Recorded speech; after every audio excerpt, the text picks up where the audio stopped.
यः पश्येत् अकर्मणि च कर्म यः सः बुद्धिमान् मनुष्येषु सः युक्तः कृत्स्नकर्मकृत् कर्मण्य कर्मया पश्येत् कर्मणि च कर्म यः स बुद्धिमान् मनुष्येषु स युक्त कृत्स्नकर्मकृत् कर्मण्य कर्म यः पश्येत्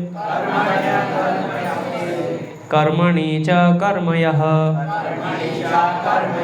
स बुद्धिमान् मनुष्येषु स युक्त कृत्स्नकर्मकृत् कर्मण्य कर्म यः पश्येत् कर्मणि च कर्म यः स बुद्धिमान् मनुष्येषु युक्त कृत्स्नकर्मकृत् कर्मण्य कर्मया पश्येत् कर्मणि च कर्मया स बुद्धिमान् मनुष्येषु स युक्तः कृत्स्नकर्मकृत्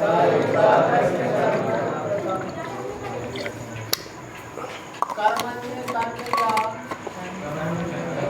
पश्येत् कर्मणि च कर्मया कर्मण्य कर्मया पश्येत् कर्मणि च कर्म यः स बुद्धिमान् मनुष्येषु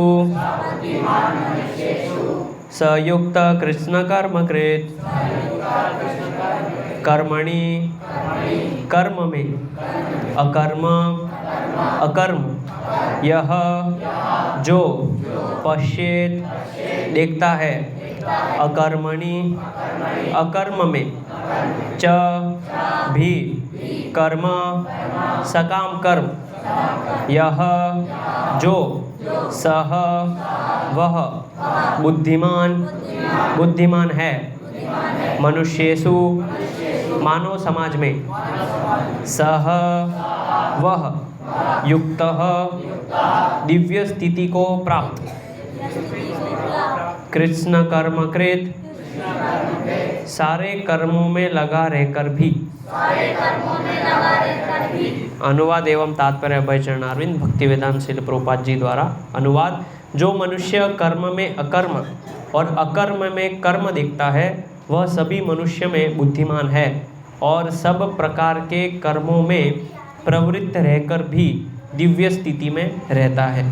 तात्पर्य कृष्ण भावनामृत में कार्य करने वाला व्यक्ति स्वभावतः कर्म बंधन से मुक्त होता है। उसके सारे कर्म कृष्ण के लिए होते हैं, अतः कर्म के फल से उसे कोई लाभ या हानि नहीं होती। फलस्वरूप वह मानव समाज में बुद्धिमान होता है, यद्यपि वह कृष्ण के लिए सभी तरह के कर्मों में लगा रहता है। अकर्म का अर्थ है कर्म के फल के बिना। निर्विशेषवादी इस भय से सारे कर्म करना बंद कर देता है कि कर्म फल उसके आत्म साक्षात्कार के मार्ग में बाधक न हो, किंतु सगुणवादी अपनी इस स्थिति से भली भांति परिचित रहता है कि वह भगवान का नित्य दास है, अतः वह अपने आप को कृष्ण भावनामृत के कार्यों में तत्पर रखता है। चूँकि सारे कर्म कृष्ण के लिए किए जाते हैं, अतः इस सेवा के करने में उसे दिव्य सुख प्राप्त होता है। जो इस विधि में लगे रहते हैं वे व्यक्तिगत इंद्रिय तृप्ति की इच्छा से रहित होते हैं। कृष्ण के प्रति उसका नित्य दास्य भाव उसे सभी प्रकार के कर्म फल से मुक्त करता है।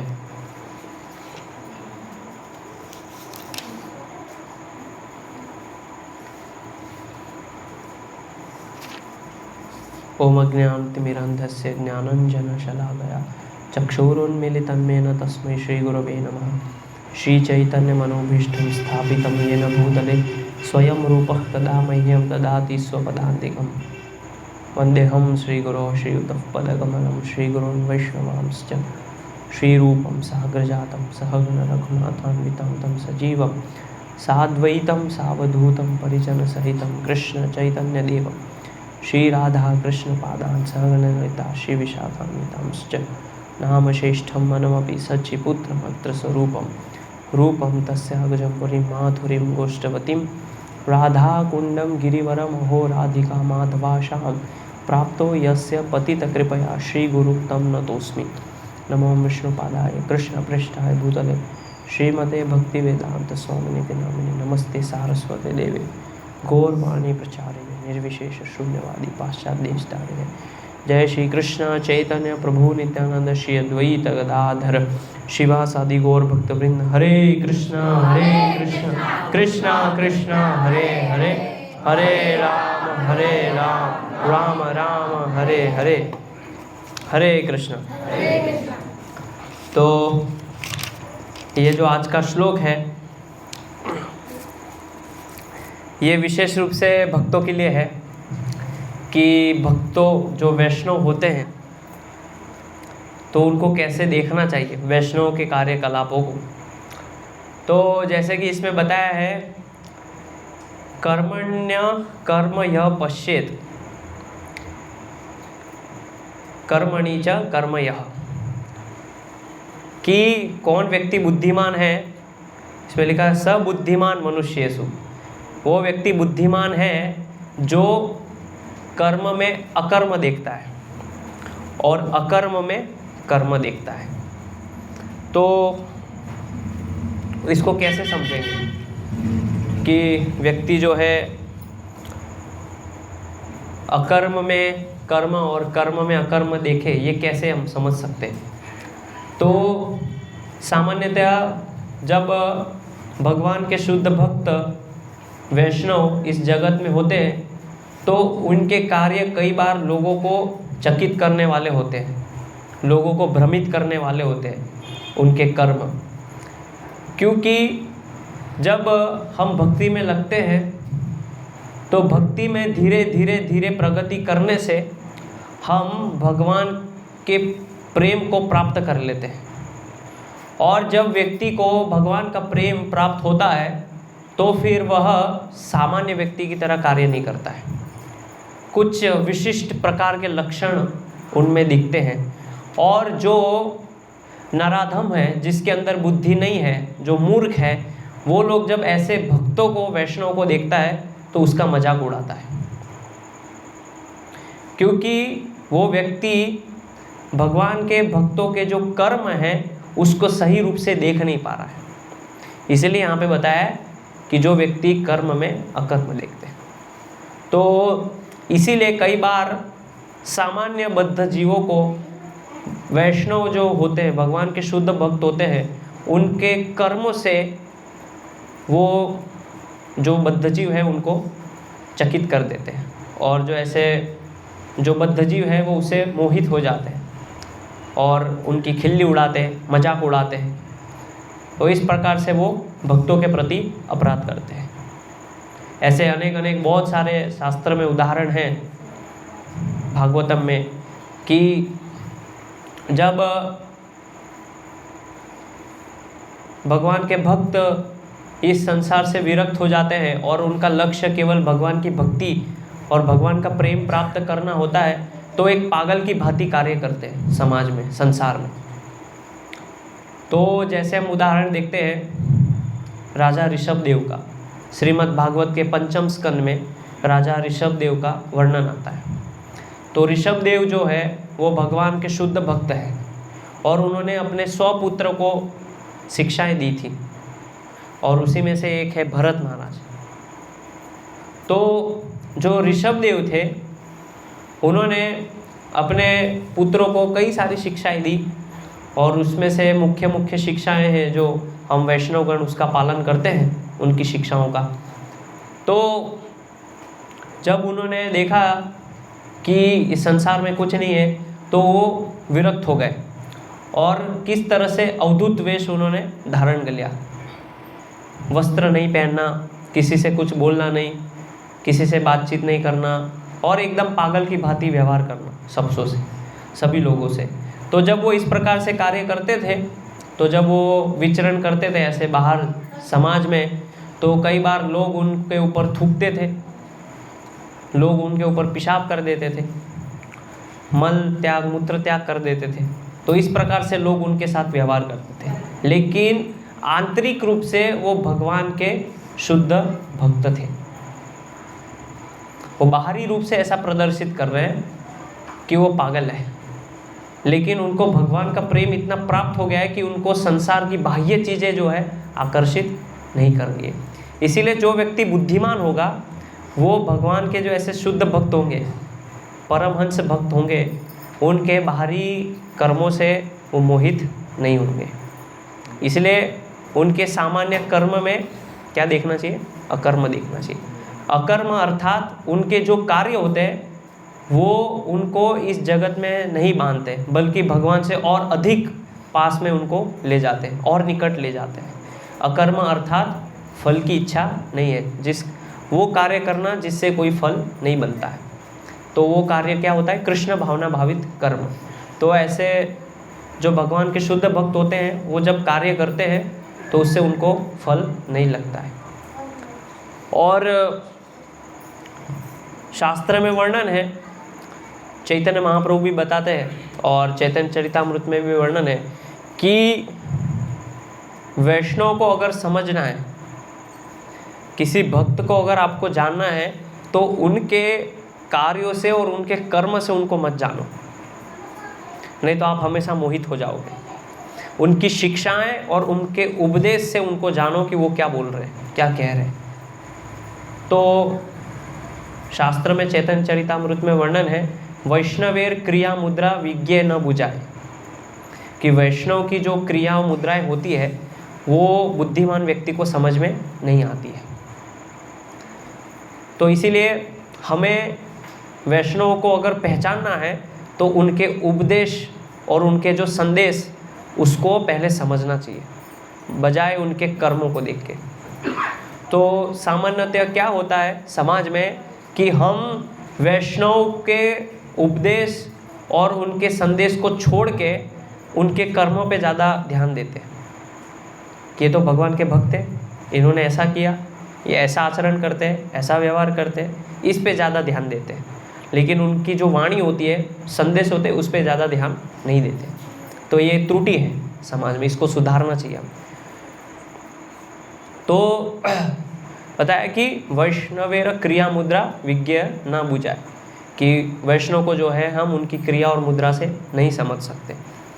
तो इसीलिए कई बार लोग जो है वैष्णव के प्रति अपराध कर देते हैं उनके ऐसे कार्यों को देख के।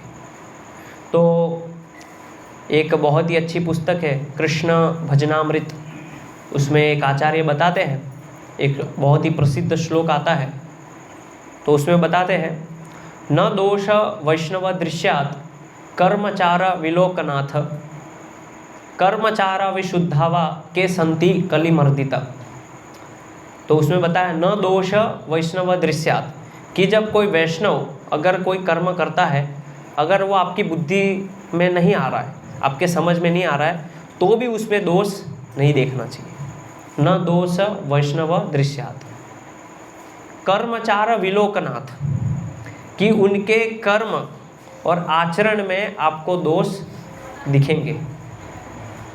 विलोकनाथ, विलोकनाथ का अर्थ होता है कि देखना, आपको दिखेंगे। किसमें? कर्मचार, उनके जो व्यवहार, उनके जो कर्म होंगे उसमें दोष दिखाई देंगे। लेकिन आगे की लाइन में क्या बोला है? न दोष वैष्णव दृश्यात्, कि आपको दिखेंगे लेकिन आपको उनके अंदर दोष नहीं देखना है। फिर आगे बताते हैं, कर्मचारा विशुद्धावा के संति कलिमर्दिता, कि इस कलयुग में के संति कौन है जो अपने कर्म और आचरण से शुद्ध हो। कर्मचारा विशुद्धावा, ऐसे कौन जीवात्मा है जो कि अपने कर्म और आचरण से बहुत ही शुद्ध जीवात्मा है? नहीं है। तो इसीलिए वैष्णव के अंदर दोष नहीं देखने चाहिए। तो जब व्यक्ति ऐसी चीज़ों को समझने लगता है, वैष्णव के कार्यों को, तो फिर धीरे धीरे वो जो है बहुत ही निपुण हो जाता है कर्म को अकर्म के रूप में देखने में। इसलिए यहाँ पे बताया कि जो मनुष्य इस प्रकार से देखता है उसको बुद्धिमान समझा गया है। ऐसे भगवान के बहुत सारे अलग अलग भक्त हुए हैं जो कि अपने आचरण से आपको ऐसा लगेगा कि ये किस प्रकार का आचरण कर रहे हैं। तो एक भगवान के एक महान भक्त थे पश्चिम बंगाल में, उनका नाम था वंशीदास बाबाजी महाराज। वो भगवान के बहुत ही शुद्ध भक्त थे, बाबाजी थे, वस्त्र नहीं पहनते थे और हमेशा निरंतर भगवान की सेवा में लगे रहते थे। और उनका संबंध भगवान से इतना ज़्यादा प्रगाढ़ था कि वो भगवान से बातचीत करते थे। तो कभी कभी जब वो बातचीत करते थे वंशीदास बाबाजी महाराज भगवान से, तो कई बार लड़ाई झगड़े हो जाते थे उनके और भगवान के बीच में। तो एक घटना एक बार ऐसी हुई कि वो उनके पास जो सामग्री थी उसका ध्यान नहीं रखते थे। भगवान के जो भोग बर्तन हैं, जो सामान है, वो ऐसे रूम खुला छोड़ देते थे और स्नान करने चले जाते थे। और वहाँ 2 विग्रह रहते थे, चैतन्य प्रभु और नित्यानंद प्रभु जी, ऐसे 2 विग्रह थे उनके पास, उनकी वो सेवा करते थे। तो बहुत ही घनिष्ठ आदान प्रदान था चैतन्य महाप्रभु से, विग्रह के साथ वार्तालाप भी होता था। तो कई बार वो कक्ष जो है इस प्रकार से खुला छोड़ देते थे, वहाँ पे भगवान की भोग की थाली लगी रहती थी, सामग्री रहती थी, तो गाय आती थी, कई बार डाकू चोर आते थे, थाली चोरी करके ले जाते थे। तो एक बार जब वो स्नान करके आए तो वहाँ पे भगवान की भोग की थाली नहीं थी। तो उन्होंने भगवान को डांटा कि आप स्वामी हो, आप मालिक हो, आपको आपकी खुद की थाली का ध्यान खुद रखना चाहिए, मैं क्यों रखूं? अगर आपको भोजन चाहिए तो थाली ढूंढ के लाइए, तभी मैं भोग लगाऊंगा आपको। तो उतने में 2 चोर आए और बाबाजी महाराज को थाली दे दी वापस। और कई बार गाय घुस जाती थी तो सारा भोग खा लेती थी। तो बाबाजी महाराज बहुत डांटते थे उनको। तो इस प्रकार से जब बाहर के लोग उनको देखते थे तो उनका मजाक उड़ाते थे कि किस प्रकार से विग्रह के साथ व्यवहार कर रहे हैं, ये कैसा पागल जैसा आदान प्रदान है। लेकिन वास्तव में भगवान और उनके भक्त के बीच में जो संबंध होता है केवल वही लोग जान सकते हैं। और कई बार विग्रह को ऐसे ही खुला छोड़ देते थे, रात भर विश्राम नहीं देते थे और बोलते थे कि आपको आपकी खुद की व्यवस्था आपको खुद को करनी है, मेरी जिम्मेदारी नहीं है। जब मुझे समय मिलेगा तब मैं भोग लगाऊंगा आपको, आप मेरे ऊपर आश्रित मत रहिए। तो इस प्रकार से उनका आदान प्रदान होता था। फिर एक और भगवान के भक्त थे, तो वो भी बाबा जी थे। तो वो जो थे भगवान, कई बार लोग आते थे उनको परेशान करते थे कि हमारी ये समस्या है, इसको हल कर दीजिए, थोड़ा हमारा हाथ देख दीजिए कि कुछ समस्या तो नहीं है। और कई बार लोग उनको बहुत सम्मान देने आते थे। तो उन्होंने सोचा कि लोग मुझे बहुत परेशान कर रहे हैं, तो क्या किया उन्होंने, भगवान की माला की जाप करने के लिए उन्होंने एक स्थान चुना और वो स्थान था टॉयलेट के अंदर। टॉयलेट में बैठ के वो भगवान का नाम जप करते थे, माला करते थे। क्यों? क्योंकि उनको पता है कि यहाँ पे लोग नहीं आएंगे, परेशान नहीं करेंगे। तो जो बाहर के वहाँ के आसपास के लोग थे वो कहने लगे ये कोई बाबा जी नहीं है, खाली नाटक कर रहे हैं फालतू का। तो ऐसे और भी बहुत सारे उदाहरण हैं, प्रभुपाद जी के भी बहुत सारे उदाहरण हैं। तो एक बार प्रभुपाद जी भगवान के लिए किचन में भोग बना रहे थे और भोग बना रहे थे, वहाँ पे किचन में बड़े बड़े गुलाब जामुन रखे थे, बहुत बड़े बड़े।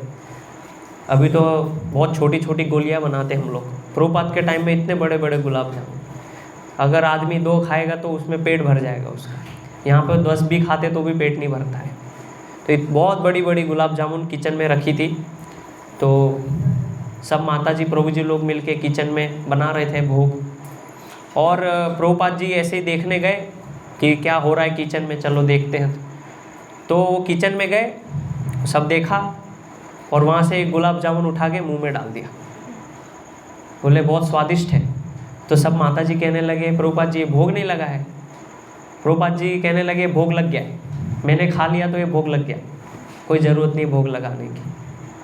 तो सब आश्चर्यचकित हो गए, ये कैसे, बिना भोग लगे प्रभुपाद जी ने खा लिया किचन में। तो कई बार ऐसे भक्तों के कार्य देखने से हमें समझ में नहीं आएगा कि क्या ये क्या कर रहे हैं। एक बार श्रील प्रभुपाद जी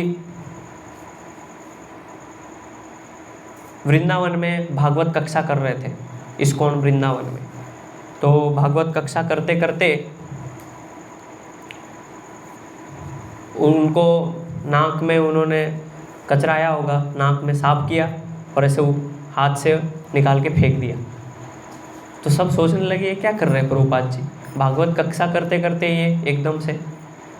और एक बार जब प्रभुपाद जी ट्रेन में भ्रमण कर रहे थे, कहीं जा रहे थे, तो उनको भूख लगी, तो उन्होंने कहा कि मुझे कचौरी खानी है। तो कचौरी वाले को बुलाया और बोला कि 2 कचौरी दे दो प्रभुपाद जी को, भूख लगी। तो उन्होंने 2 कचौरी खा ली।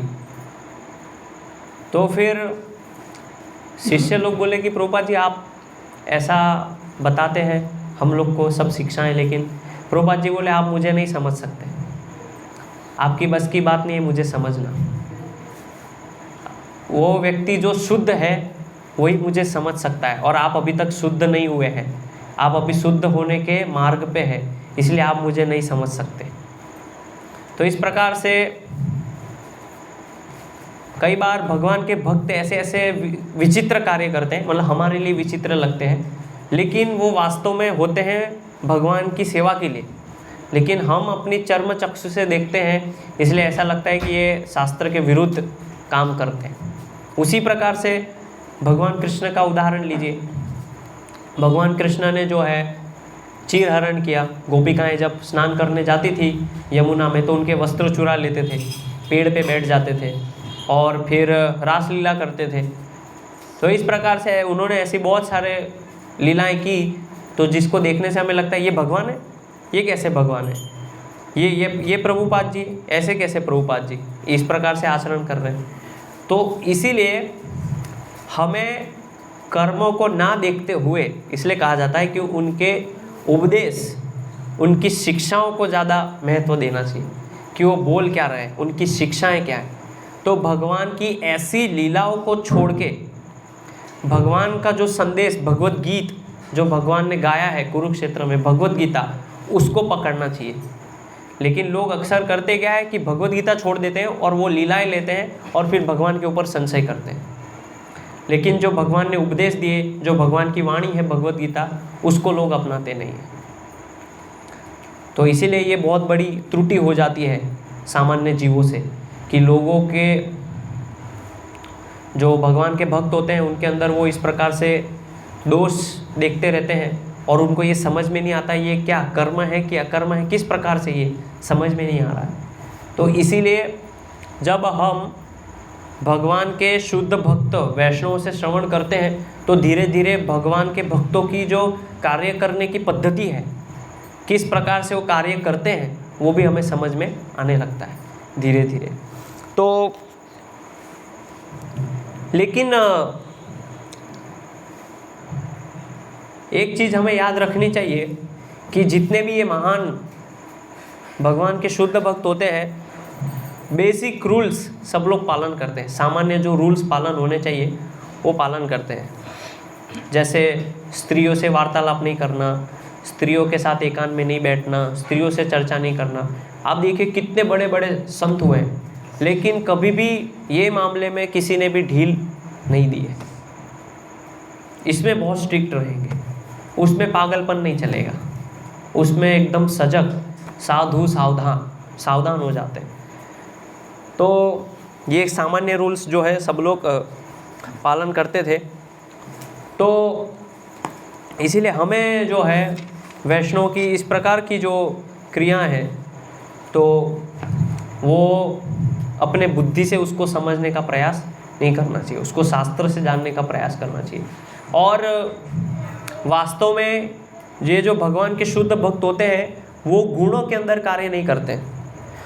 श्रीमद् भागवतम में 2 प्रकार के शब्द का प्रयोग हुआ है, एक होता है गुणाश्रित और एक होता है गुणाश्रय।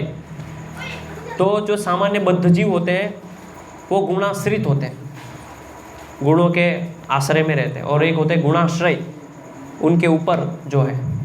तो जो इस प्रकार के शुद्ध भक्त होते हैं वो तीनों गुणों से ऊपर, जिसको कहते हैं वासुदेव सत्व, तीनों गुणों से ऊपर का जो गुण है उसको वासुदेव सत्व कहा गया है।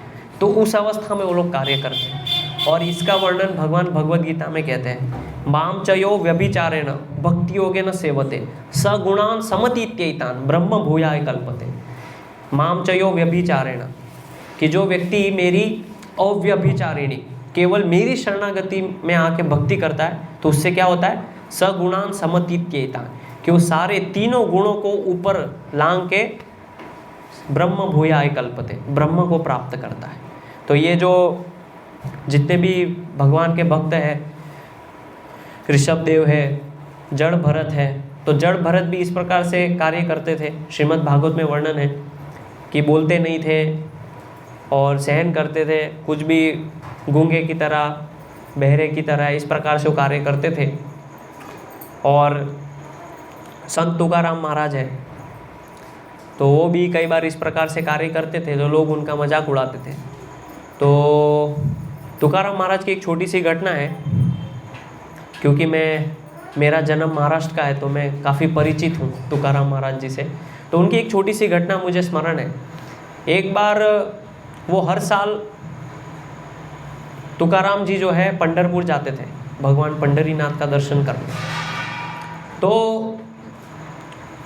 कुछ एक साल वो जा नहीं पाए कुछ कारणवश, तो उन्होंने भगवान को पत्र लिखा और अपने दोस्त के माध्यम से बोला कि ये पंढरीनाथ को दे देना पत्र। और उस पत्र में लिखा तुकाराम जी ने कि मैं तुकाराम जो है इस साल आपके पास नहीं आ पाया कुछ कारणवश, मुझे क्षमा कीजिए, मैं अगली बार आऊँगा और मैं जल्द से जल्द आपके दर्शन करना चाहता हूँ, लेकिन आप मुझे दर्शन दीजिए। इस प्रकार से उन्होंने कुछ कुछ बातें लिखी थी। और वो पत्र जब तुकाराम जी के मित्र ने पढ़ा तो उनका मजाक उड़ाने लगे, ये ऐसे कोई पत्र लिखता है भगवान को, इस प्रकार की कोई बातें करता है। तो लेकिन तुकाराम महाराज ने कहा नहीं, आप जाओ और ये भगवान को पढ़ के सुनाना, और भगवान को पढ़ के सुनाना और भगवान से कहना कि वो जल्द से जल्द आपके पास आएंगे दर्शन करने। तो इस प्रकार से कई बार वो कार्य करते थे, लेकिन लोग उनकी हंसी मजाक उड़ाते थे कि ऐसे ही बस भगवान से बातचीत कर रहे हैं। तो ऐसे बहुत सारे उनके अलग अलग घटनाएं हैं। तुकाराम महाराज जी के साथ और भी घटनाएं हैं, तो अभी मैं उतना वर्णन नहीं करूँगा। लेकिन कहने का अर्थ है कि भगवान के भक्त जब इस भौतिक जगत में भी रहते हैं, लेकिन वो इस जगत में रहते हुए भी नहीं रह रहे। तो शास्त्र में वर्णन है, एक श्लोक आता है, इहा यस्य हरेर्दास्य कर्मणा मनसा गिरा निखिलासु व्यवस्थासु जीवन मुक्त सौच्यते। इहा यस्य हरेर्दास्य, तो जो भगवान के शुद्ध भक्त होते हैं वो इस जगत में रहते हैं, किस भाव से रहते हैं, दास्य भाव से, कि मुझे भगवान की सेवा करनी। इहा यस्य हरेर्दास्य, किसके दास भाव, हरि के दास भाव से। और इहा यस्य हरेर्दास्य कर्मणा मनसा गिरा, और कर्म मन से भगवान की सेवा करते हैं। और वो इस जगत में रहते हुए भी मुक्त है। वो ऐसा लग रहा है कि इस जगत में रह रहे, लेकिन वो इस जगत से मुक्त है, अस्पृश्य है, जगत से स्पर्श उनका संबंध नहीं है सीधा। इसीलिए ऐसे जो भगवान के भक्तों के कर्म होते हैं वो वास्तव में अकर्म होते हैं। और जब ये व्यक्ति इसको समझ जाता है तो उस दिन उसको मान लेना चाहिए कि वो बुद्धिमान हो गया। तो जो कर्म है, हमारे लिए जो कर्म अभी बताया गया है, तो जैसा कि आगे वर्णन आएगा तो भगवान वर्णन करेंगे, चातुर्वर्णम मया शिष्टम गुण कर्म विभागश, कि भगवान कहेंगे कि मैंने 4 वर्णों की रचना की है गुण कर्म विभागश, गुण और कर्म के आधार पे।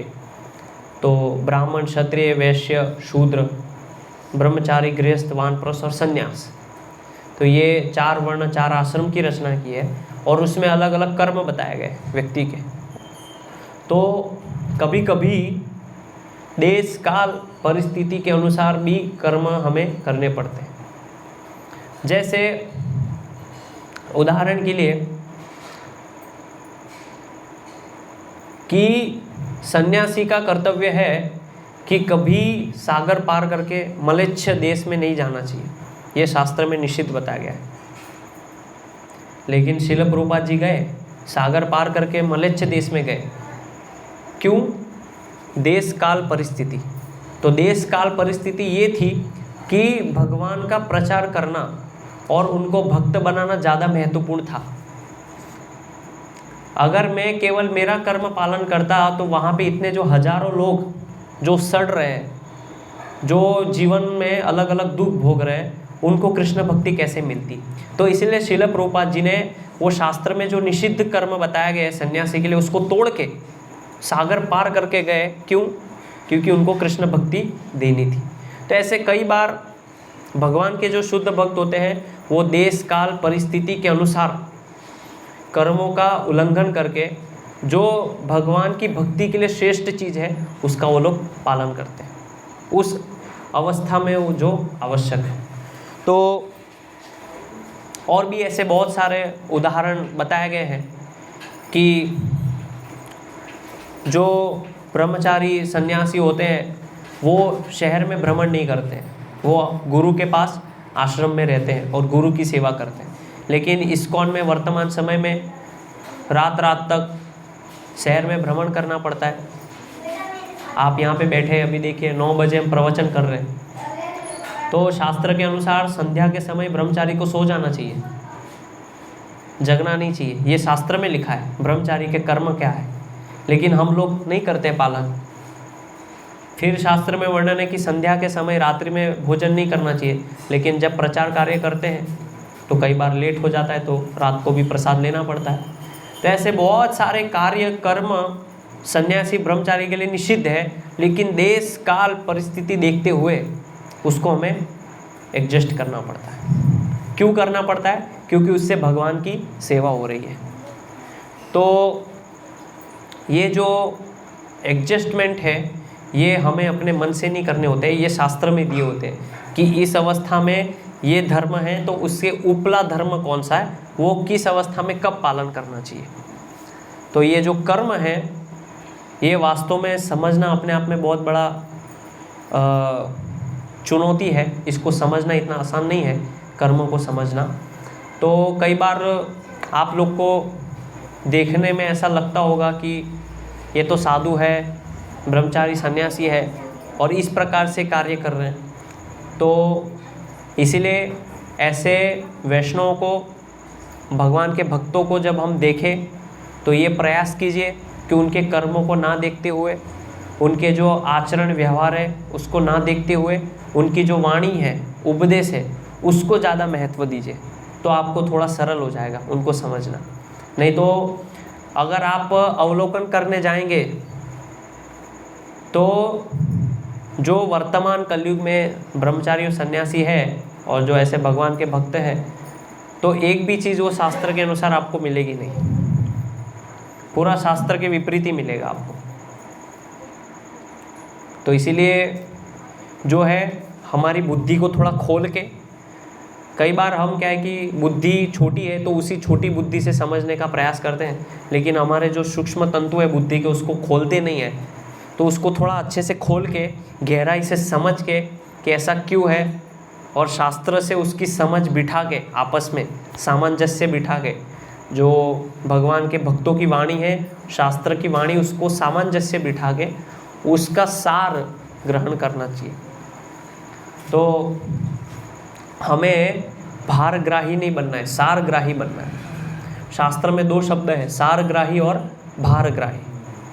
भारग्राही यानी जो केवल भार यानी बोझ है, शास्त्र का नॉलेज, शास्त्र का ज्ञान, उसको अपने सिर पे लेके चलता रहता है गधे की तरह। लेकिन उससे जो मर्म समझना है, सारग्राही। तो भगवान के शुद्ध भक्त है वो सारग्राही होते हैं, वो बोझा लेके सर पे नहीं चलते हैं, वो सार को ग्रहण कर लेते हैं और उससे सीखने का प्रयास करते हैं।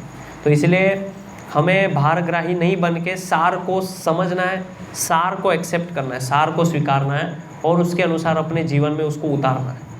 तो फिर आप वास्तव में जो है कर्म के अंदर अकर्म देख पाएंगे।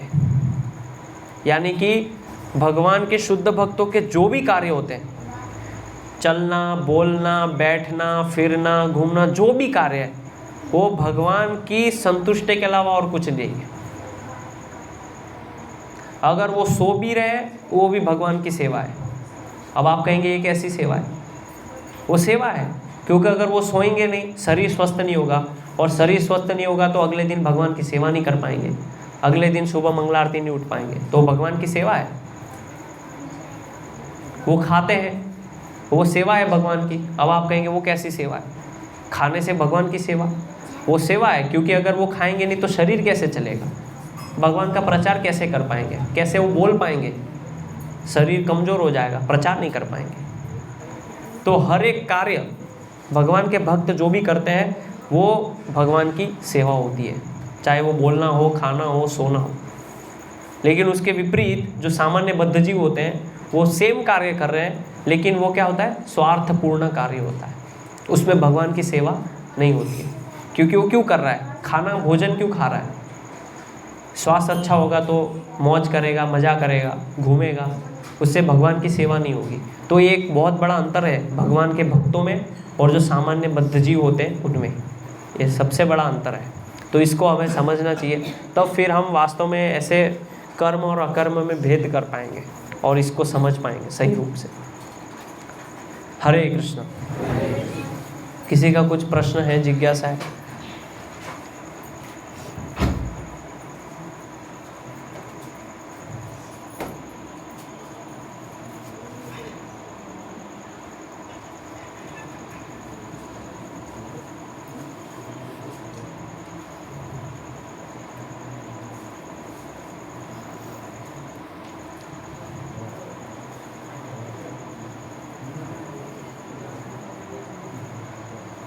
श्रीमद् भगवद गीता की जय, श्रील प्रभुपाद की जय। निताय घोर प्रेमानंदे। हरि हरि बोल।